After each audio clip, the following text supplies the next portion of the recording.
యెషయా గ్రంథం 48వ అధ్యాయం 18వ వాక్యం. యెషయా గ్రంథం 48వ అధ్యాయం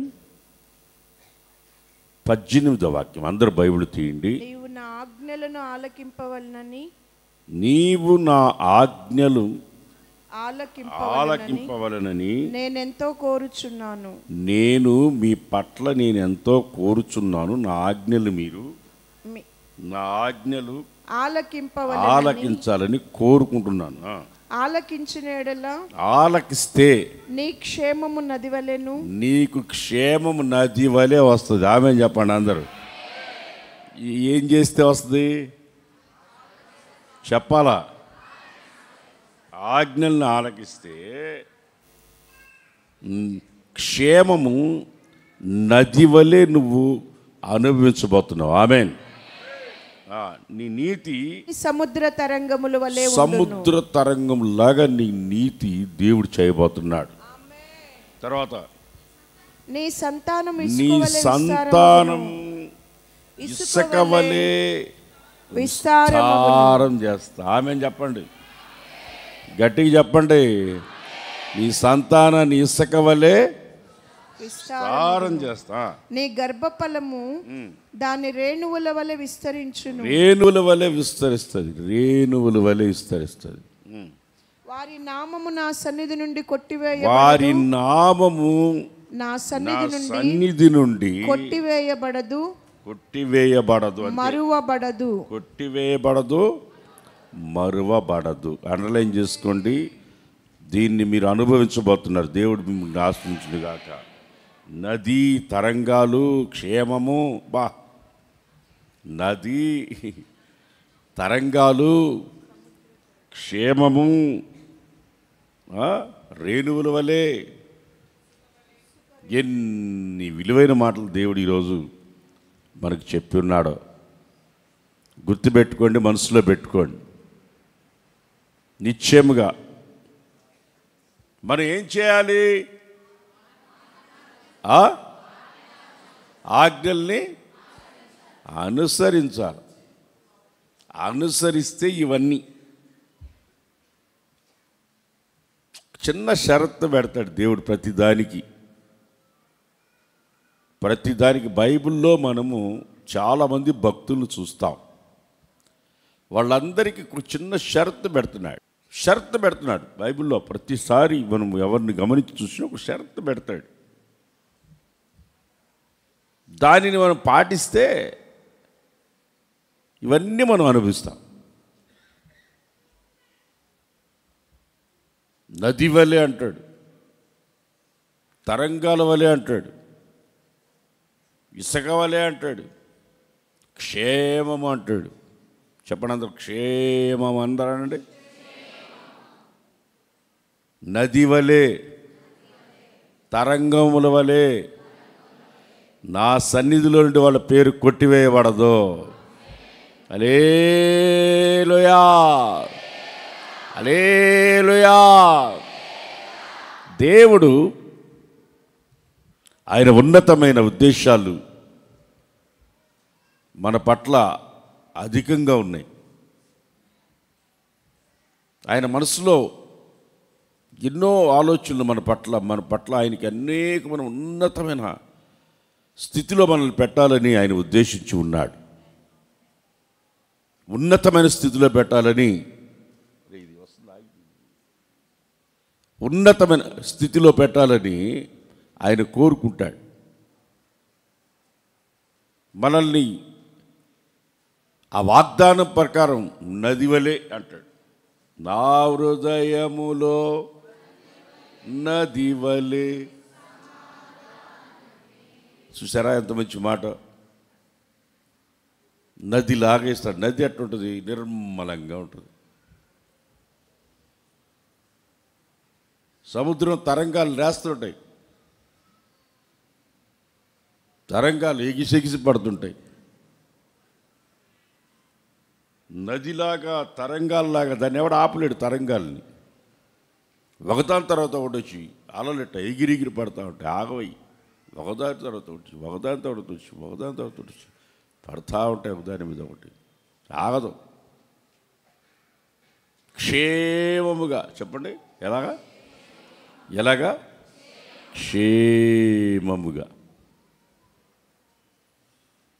అందుకనే యేసు ప్రభు ఈ లోకంలో ఉన్నప్పుడు మన క్షేమాన్ని కోరుకొని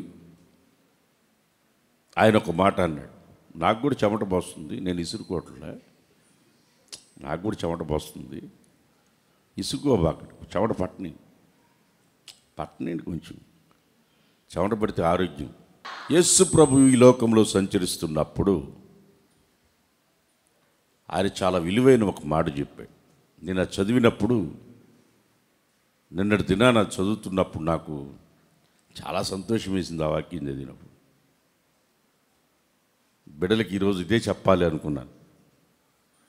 యోహాను సువార్త 15వ అధ్యాయం 15వ వాక్యం. దాసుడు తన యజమానుడు చేసేదాన్ని ఎరుగడు గనుక ఎరుగడు.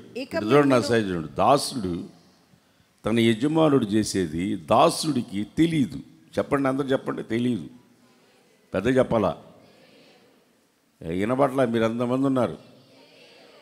ఎండ మీద కోపంతోనే చెప్పండి, గట్టిగా చెప్పండి. తెలియదు, గట్టిగా చెప్పండి. తెలియదు. ఎవరికి తెలియదు? దాసుడికి తెలియదు. యేసు ప్రభు చెప్తున్నాడు. దాని కింద అంటాడు, ఇక మిమ్మల్ని దాసులని మిమ్మల్ని నేను దాసులని పిలవను, స్నేహితులని పిలుచుచున్నాను. స్నేహితుడు అని పిలుస్తాను. చెప్పలు కొట్టండి గట్టిగా. మిమ్మల్ని నేనేమని పిలుస్తాను? స్నేహితుడిలాగా చెప్పాడు ఇప్పుడు మనకు వాగ్దానాన్ని. ఏమని? నా ఉపదేశాన్ని మీరు, నా ఉపదేశాన్ని, నా ఆజ్ఞలని ఆలకించి వాటిని కోరుకోండి మీరు అన్నాడు. నదిలాగా వస్తుంది మీకు ఆశీర్వాదాలు అన్నాడు. ఎంత మంచి మాటలు చూడండి. స్నేహితుడు, దాసుడికి స్నేహితుడికి చాలా తేడా ఉంటుంది. దాసుడికి స్నేహితుడికి చాలా తేడా ఉంటుంది. దాసుడిని మనం ఏడ పెడతాం? మీకు అర్థమవుతాడు. మన పనివాడిని ఏడ పెడతాం మనం? ఏం రోజులు తెరవరు? పనివాడిని ఏడ పెడతాం? బతిగా ఉన్నారా? చెప్పండి. దాసుడిని ఏడ పెడతాం? ఇంటి బయట పెడతాం. స్నేహితుడు వస్తే ముందు లోపల రమ్మని రావండి అంట. ముందు లోపల రమ్మన్నట్టు. బ్రదర్స్ నా దగ్గరికి వస్తారు, ఎవరు మీ స్నేహితుడు అంటే, ముందు లోపల రమ్మనరా. ఇక్కడికే ఇక్కడికి వచ్చేస్తా ఆఫీస్ రూమ్లో కూర్చొని. లే లోపల రమ్మను. ఎందుకు లోపల రావాలా? వాడెవడు? చెప్పడు. వాడెవరు? స్నేహితుడు. దాసుడైతే బయటే. స్నేహితుడితో లోపలికి వస్తాడు. మన దేవుడు ఎవరో తెలుసా? స్నేహితుడు. మన దేవుడు ఎవరు? మీరు పెద్దగా చెప్పాలా? నేను టయానికి ముగిస్తా. మీరు ఇట్లే చెప్పారనుకో 3 గంటలు దాకా కట్టే కూర్చోబెడతా. 3 అవ్వచ్చు, 6 అవ్వచ్చు, నాకు భలే ఓపిక. మీరు టయానికి నేను మాట్లాడండి. ఎవరు? స్నేహితుడా. మనమంతా ఎవరో మీ దేవుడికి ఇప్పుడు. అబ్బా ఎంత మంచి బాగా చూడరా. కాలేజీ పిల్లలు ఉంటారు. కాలేజీ పిల్లలు వాళ్ళ యొక్క ప్రవర్తన ఎట్లా గుర్తుపట్టచ్చు అంటే, వాళ్ళ స్నేహితులను బట్టి గుర్తుపట్టచ్చు. వాళ్ళ ప్రవర్తన మనం వాళ్ళ స్నేహితులను బట్టి గుర్తుపట్టేయచ్చు. నీ స్నేహితులు ఎవర్రా అంటాం. రేపు స్కూల్ తెరిచినప్పుడు కొత్తగా 10th క్లాస్ పాస్ అయిన వాళ్ళు కాలేజీకి పోతారు. అక్కడికి పోగానే కొత్త ఫ్రెండ్స్ నాకు కావాలి అని ఫ్రెండ్షిప్ చేస్తా. నాకు మంచి ఫ్రెండ్లు కావాలని చూసుకుంటా. వాళ్ళల్లో అందరితో కలవరు. క్లాసులో 100 మంది ఉన్నా కొంతమందినే స్నేహితులు అంట. కొంతమందినే స్నేహితులు అంటారు. నాకు స్నేహితులు ఎక్కువ లేరు, చిన్నప్పటి నుంచి లేరు. చిన్నప్పటి నుంచి నాకు ఎప్పుడు స్నేహితులు ఎక్కువ లేరు. వాళ్ళే నా స్నేహితులే చెప్పుకుంటుంటారు. నేను ఎప్పుడూ పెద్దగా స్నేహం చేయలే ఎవరితో. ఒక్క స్నేహితుడు నాకు ఉండేవాడు, శివకుమార్ రెడ్డి అని. అతను పెళ్ళైన తర్వాత, కొడుకు పుట్టిన తర్వాత ఉరేసుకుని చచ్చిపోయాడు. నేను పోయి చూస్తే ఎలాడుతూ ఉన్నాడు. దాన్ని రన్నింగ్ డేస్ పోయి వస్తూ ఉన్నా. మా ఇంటి దగ్గర నుంచి వేదాపాలెం దగ్గర 13 కిలోమీటర్లు రన్నింగ్ చేసి రిటర్న్ వస్తూ ఉన్నా. ఎవరో పరిగెత్తుకొచ్చి చెప్పండి, నా ఫ్రెండ్ ఇట్లా పరిగెత్తుకొని అప్పటికి వేలాడుతున్నాడు. తీసి కింద పెట్టాం. అప్పటి నుంచి ఇప్పటి వరకు ఎవరితో ఫ్రెండ్షిప్ చేయట్లేదు. ఒక్కడే నాకు ఫ్రెండ్ ఉండేది. ఎవరితో ఫ్రెండ్షిప్ చేయను. ఒక్క ఆయన ఉన్నాడు నాకు ఫ్రెండ్ ఇప్పుడు, యేసు ప్రభు. ఒక ఫ్రెండ్ స్నేహితుని చేసిన చనిపోయాడు. ఇక మరణం లేనివాడు స్నేహితుడు ఎవరు? ఒకడే. ఎవరు ఆయన పేరు? ఇక ఆయన్ని చనిపోడు కదా, మరణించడికి ఆయన. ఒక స్నేహితుడిని ఫ్రెండ్షిప్ చేసిన అతను చనిపోయాడు. ఇంకా ఎవరిని ఫ్రెండ్షిప్ చేయడు. ఊరికే ఫ్రెండ్ అంటా, కానీ నాకు పెద్దగా ఫ్రెండ్స్ ఎవరు లేరు. చిన్నప్పటి నుంచి లేరు. చిన్నప్పటి నుంచి నాకు ఎవరు లేరు. కానీ బైబిల్లో చదువుతూ ఉంటే, మిమ్మల్ని నేను దాసులని పిలవను, మిమ్మల్ని నేను స్నేహితులు అని పిలుస్తున్నా. స్నేహితుడైతే గుండెల్లో ఉన్న మాట అన్నీ చెప్పచ్చు, దాసుడికి చెప్పలేం. దాసుడికి చెప్తాం, రే బీరువాలో డబ్బులు పెట్టినావు,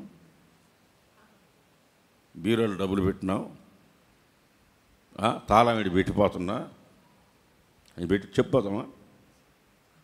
చెప్పేవాళ్ళు కూడా ఉన్నారు. పని మనిషికి తాళాలు ఇచ్చిపోయేవాళ్ళు ఉన్నారు. అందుకనే వాళ్ళ భర్తలు తీసుకుని వెళ్తుంటారు వాళ్ళు. పని మనుషులకి చెప్పేసి పోతుంటారు, ఇల్లంతా చూసుకుంటా ఉండని. ఇల్లంతా అప్పగిచ్చేసి పోతుంటారు కొంతమంది.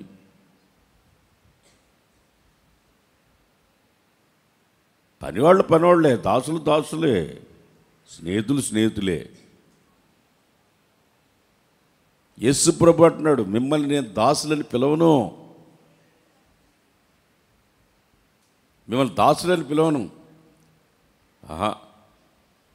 హద్దులు పెట్టను స్నేహానికి, ఈ పరిమితి పెట్టను ఇక్కడి వరకు అని. హద్దులు లేని స్నేహం నాది. మీ పట్ల నేను స్నేహం కలిగి ఉంటా. ఇందాక డోనక్క పాట పాడింది, నేను అదే వింటాను. ఈ వాక్యం చెప్పాలనుకున్నాను. డోనక్క కూడా అదే పాట పాడింది. ఏం పాట? నా ప్రార్థనలన్నీ, నా స్తుతి హోమములన్నీ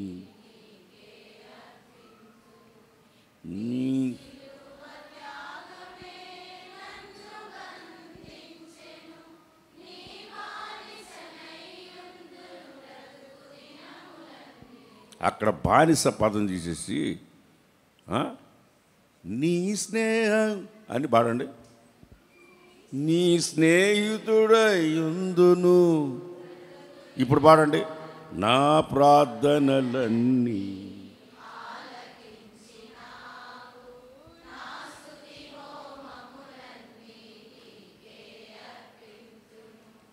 నా శిలువ త్యాగమే నీ స్నేహితుడయుందును బ్రతుకు. ఇది కరెక్ట్.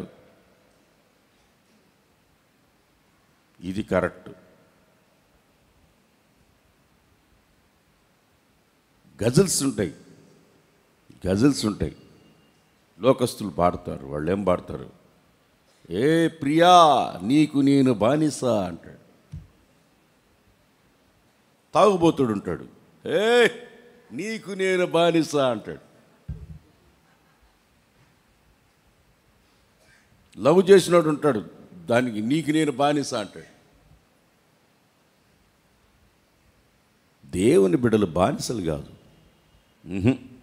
దానికి నేను ఒప్పుకోను. అది రాసేటప్పుడు కూడా నేను అరగంట సేపు వేసన్నతో వాదించిన. అది రాసేటప్పుడు అనకాపల్లిలో విశాఖపట్నం దగ్గర అనకాపల్లిలో మీటింగ్స్ పెడుతుంటే అక్కడ కూర్చొని దీన్ని రాసేటప్పుడు సుమారు అరగంట సేపు వాదించిన. ఏందే బానిస అంటావు తీదాన్ని అన్నా నేను.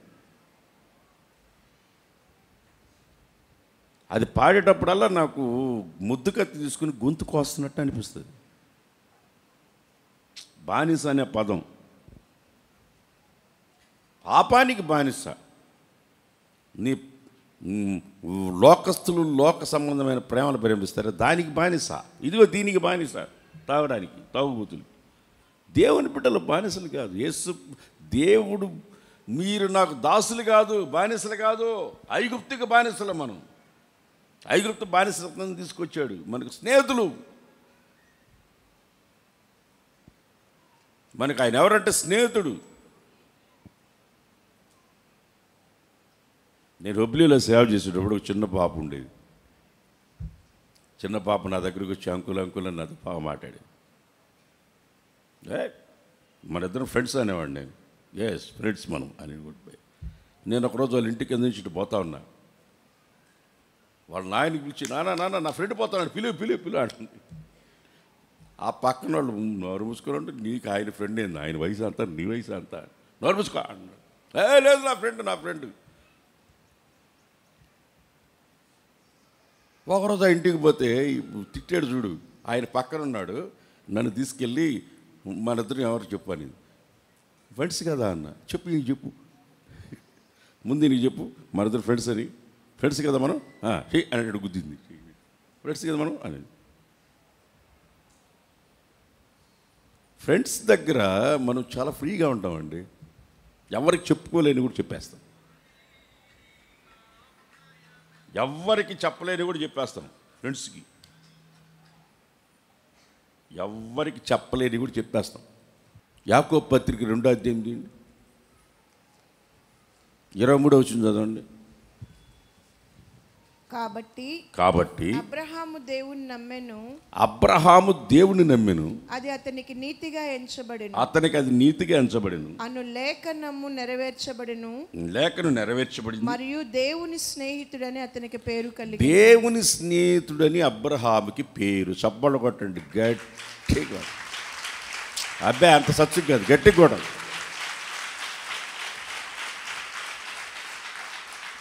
దేవుని స్నేహితుడు ఎవరు? మీరు నోలితే చెప్పలా. మీరు పెళ్లి చేయడానికి పోతా అక్కడికి నేను తొందరగా నోలుతారండి. ఎవరు? మీరు కాదులేమ్మా, ఎవరో చెప్పండి, గట్టిగా చెప్పండి. మనకు స్నేహితుడు కాదా? అబ్రహాముకేనా స్నేహితుడు? అక్కడ ముందు ఎవరి పేరు ఉంది? అబ్రహాం పేరు ఉందా, దేవుడి పేరు ఉందా? దేవుడు స్నేహితుడు. అబ్రహాం స్నేహితుడు దేవుడు కాదు.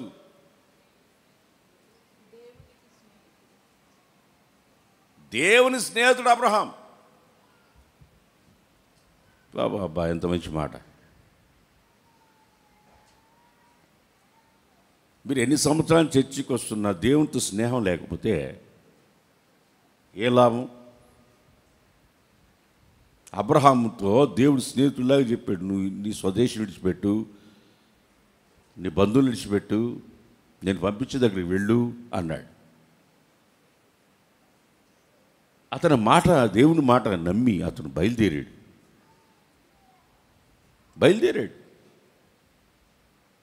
అతని హృదయంలో నదిలాగా నెమ్మదిని దేవుడిచ్చి ఇసుక రేణువులో అతని సంతానాన్ని చేసి, ఆకాశ నక్షత్రాల వలె చేసి, ఇసుక వలె రేణువుల వలె అతన్ని ఆశీర్వదించి, నా స్నేహితుడు అబ్రహాం. నేనెవరినో తెలుసా?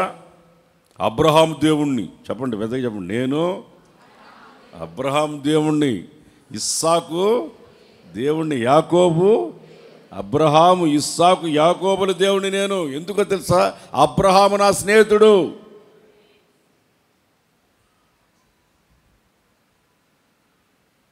దేవునితో ముచ్చట్లో పెట్టుకుంటున్నాడు, దేవునితో మాట్లాడుతున్నాడు అబ్రహాం.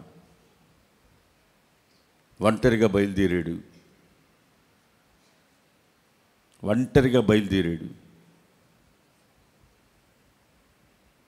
ఎవరి మీద ఆధారపడలేదు, దేవుడిని నమ్మాడు. అందుకనే నేను నా అబ్రహాం స్నేహితుడిని అంటున్నాడు. నేను అతనికి ఆలోచన చెప్తా, నేను నడిపిస్తా, అతను నా స్నేహితుడు. ఎందుకంటే నేను బయలుదేరమంటే బయలుదేరాడు, నేను విడిచిపెట్టమంటే విడిచిపెట్టాడు. నీ ఒక్కగానొక్క కొడుకుని నాకు ఇచ్చే అంటే ఇచ్చేసాడు.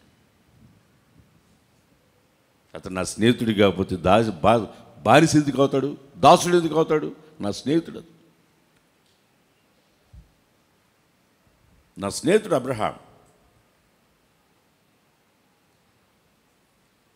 అబ్రహాము నా స్నేహితుడు.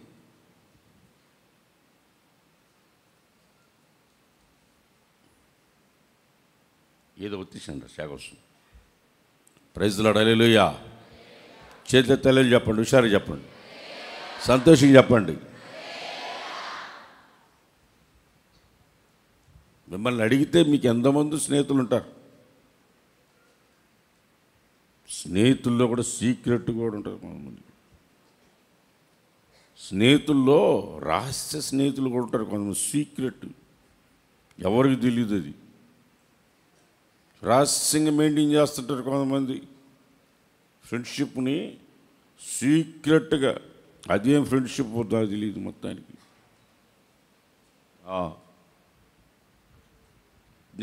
నీ ఒక్కగాన కొడుకు నాకు ఇచ్చేయంటే వేనా తిరుగుకుంటా అసలు మాట్లాడుకుంటా బిడ్డని దేవునికి ఇచ్చేసాడు. దేవుడు నా స్నేహితుడు అబ్రహాముని ఖచ్చితంగా చెప్పుకుంటాడు. నా స్నేహితుడు అబ్రహాం అని చెప్పుకుంటాడు. కారణం ఏంటంటే దేవుని మాటనొక్కడు కూడా జవదాట్లేదు. అబ్రహాము ఒక్క మాట కూడా మాటని జవదాట్లేదు. అందుకని దేవుడు అంటున్నాడు, అబ్రహాము నా స్నేహితుడు. ఆమేన్. మీరెవరిని అడిగితే చెప్పుకోగలరా నా దేవుడు నా స్నేహితుడని?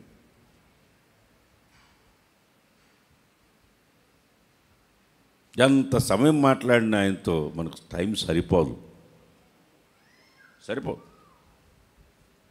నిర్గమకాండం 33వ అధ్యాయం 11వ వచనంలో మనుష్యుడు తన స్నేహితుడితో మాట్లాడినట్లు మోషేతో ముఖాముఖిగా మాట్లాడుతూనే ఉన్నాడు. 40 పగళ్ళు 40 రాత్రులు అన్నం లేదు, ఆహారం లేదు, ఏమీ లేదు, మాట్లాడుకుంటూనే ఉన్నారు వాళ్ళు పగలు రాత్రి. ఎటాటి స్నేహితుడండి మోషేకి దేవుడు. నా ఇల్లంతట్లో నమ్మకమైన వాడు మోషే అని దేవుడు చెప్తున్న స్టేట్మెంట్. నా ఇల్లంతట్లో మోషే నమ్మకమైన వాడని దేవుడు స్టేట్మెంట్ ఇస్తున్నాడు.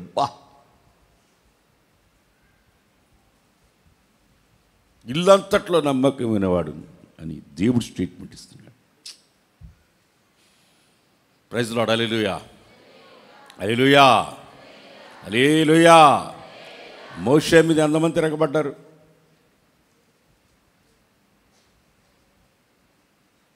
సొంత కుటుంబంలో వాళ్ళు కూడా నోటికొచ్చిన మాట్లాడాల. దేవుడే ఇన్వాల్వ్ చేసుకొని దేవుడే వాళ్ళకి పనిష్మెంట్ ఇచ్చాడు. మోషే ఏం మాట్లాడాల. ఎందుకంటే మోషేకి తెలుసు నాతో స్నేహం చేసిన దేవుడు నాకున్నాడు అని. నా స్నేహితుడు నా దేవుడు అని. 40 పగళ్ళు 40 రాత్రులు దేవునితో గడిపాడు మోషే. స్నేహితుడితో మాట్లాడినట్టు దేవుడు వచ్చి మాట్లాడుతున్నాడు మోషేతో. ఎలా ఉన్నారా అంటావా? కనపడక ఫ్రెండ్ కనపడితే ఏరే ఎలా ఉన్నావురా అని వాడిని అర్థం చేసుకుంటాం కదా, పరిగెత్తుగా కౌగిలించుకుంటాం కదా. ఎంతకాలమైందిరా నిన్ను చూసాని, మా కొత్త ఆవిడ చూస్తావా లేదా, ఒరే ఏమరా ఎంతకాలమైందిరా నిన్ను చూసి. మోషే స్నేహితుడితో మాట్లాడినట్టు మోషేతో దేవుడు మాట్లాడుతూ ఉన్నాడు. నేను ఇందాక వాగ్దానం చెప్పాను, ఉపదేశం మీకు ఇస్తానని. దాన్ని మాట్లాడటమే అంటారు. దాన్ని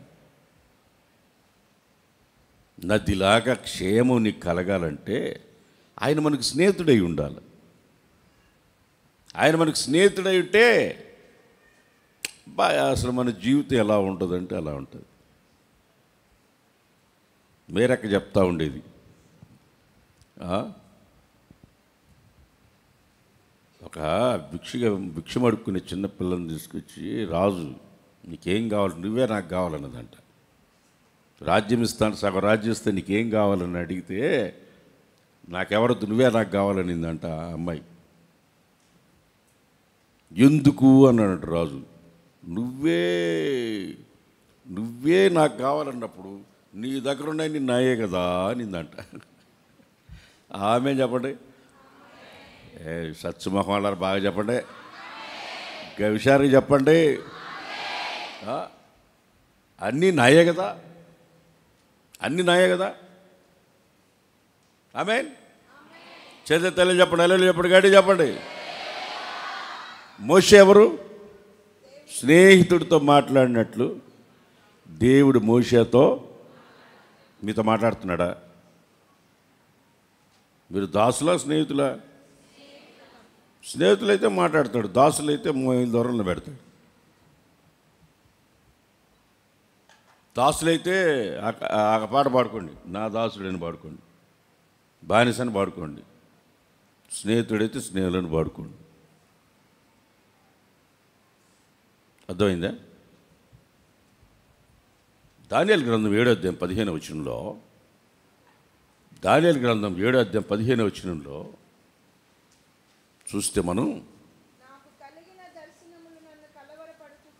నాకు కలిగిన దర్శనమును బట్టి నేను కలవరపడుతున్నాను. నాకు కలిగిన దర్శనం బట్టి నేను కలవరపడుతున్నాను. మనోదుఖము గలవాడనై నేను దగ్గర నిలుచున్న వారిలో ఒకడు చూసా. ఇందును గూర్చి నిజమంతయు నాకు చెప్పమని అడగగా, ఒక ఆయన చూసా, దగ్గరికి పోయి ఆయన అడిగితే అతడు నాతో మాట్లాడి భావం నాకు తెలియజేసి అన్నీ నాకు తెలియజేశాడు స్నేహితుడిలాగా. నేను అడిగితే మొత్తం నాకు చెప్పాడు, నాకు అర్థం కావట్లేదు చెప్పంటే అన్నీ నాకు తెలియజేశాడు. ఒక ఆయన ఉన్నాడు, ఆయనే మనం ఆరాధిస్తున్న దేవుడు, దానియేలు దేవుడు. ఆమేన్. చేసి తెల్ల చెప్పాలి, గట్టిగా విషయాలు చెప్పు. హల్లెలూయా. ఎవరతను? దానియేలు స్నేహితుడు. ఆయన దగ్గరకు పోతే అన్నీ అతనికి చెప్పాడు. 23వ కీర్తనలో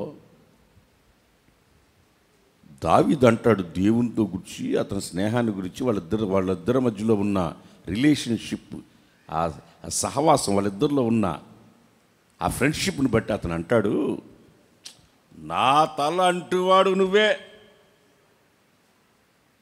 ఎవరో 23వ కీర్తనలో, నూనెతో నా తల అంటుతావు, శత్రువులు ఎదుటి నాకు భోజనం పెడతావు, నూనెతో తాడతావు, నా గిన్నె నిండి పొల్లి పారుతుంది. నా తలకు నూనె పెడతావు నువ్వు. ఎంత స్నేహమో చూడు, ఇద్దరు స్నేహం ఎంత స్నేహమో చూడు. నా తల నూనె అంటువాడు నువ్వే అంటాడు. ఎంత స్నేహమో చూడు.